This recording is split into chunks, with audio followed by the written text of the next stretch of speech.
Dr. Mike Yaden, who served as Pfizer's vice president and chief scientist, explained that the COVID pandemic and the subsequent mRNA vaccination campaign was a supranational operation, years in the making, and designed to injure people, to maim and kill deliberately. Dr. Yaden said he came to the conclusion that the COVID pandemic was a depopulation plot by the globalists when he started seeing his Pfizer colleagues appearing on television and telling blatant lies to the masses. He spoke to a reporter from Children's Health Defence while attending a Truth Be Told rally in London. Thank you for joining us. And you are a former Vice President of Pfizer. Could you just tell us very briefly about your position there? So I was, until 2011, for many years, I was responsible for worldwide research and early developments in their field of respiratory and allergy new medicines. That was it.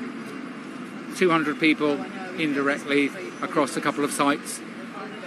So that gave you a real insight into what was happening in early 2020. There's not very many corners of this industry I've not had some knowledge of. And when I started noticing former colleagues of mine, including Sir Patrick Vallance, saying things on the television I knew weren't true and that I knew he knew weren't true, that's when the penny dropped for me, probably February 2020. I remember saying to my wife, this is not what they're saying it is, something's going on. And then when I saw not only my country locking down, but dozens of countries locking down at the same time, I would say to your listeners, that was proof, and it's still proof, of a supranational operation. There's no way it could have happened at the local level, at the country level. Therefore, it must have occurred at the level above. Whether it was the WHO or the World Economic Forum or other, I don't know. But I'm convinced that action alone absolutely proves unequivocally that we didn't just get some virus drifting in and then, we all panicked. They all did the same stupid, ineffective, known not to work things at the same time, none of which were in their country's pandemic preparedness plans, because I've read them all, right? So when I accuse these people of lying, I do it confident they're not going to sue me, because I would say, come on, sue me. I'd love to have discovery in courts. You will lose big time. And so they won't sue me.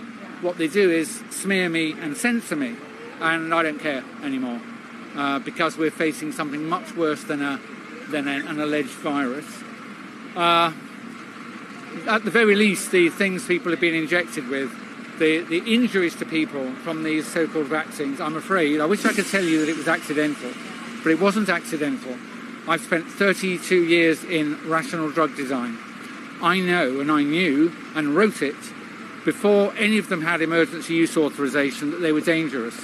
And I'm afraid I'm convinced and would say, with my hand on the Bible in front of a court, a judge, that these injections have been made to injure people, to maim and kill, deliberately.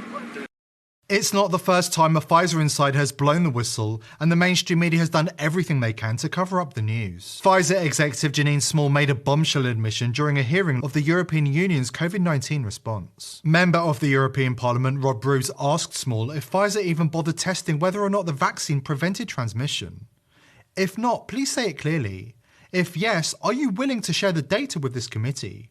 And I really want a straight answer, yes or no, and I'm looking forward to it, said Roos. Ms. Small, appearing in the place of Pfizer chief executive Albert Bourla, who had been called to testify but pulled out when word leaked that it wasn't going to be a softball hearing, replied that the company had vowed to move at the speed of science. There they go again, using science as an excuse. Regarding the question around did we know about stopping immunisation before it entered the market, no, Small admitted. Mevrouw Small, heb ik de volgende vraag waar ik een duidelijk antwoord op wil. And I will speak in English so there are no misunderstandings. Was the Pfizer COVID vaccine tested on stopping the transmission of the virus before it entered the market?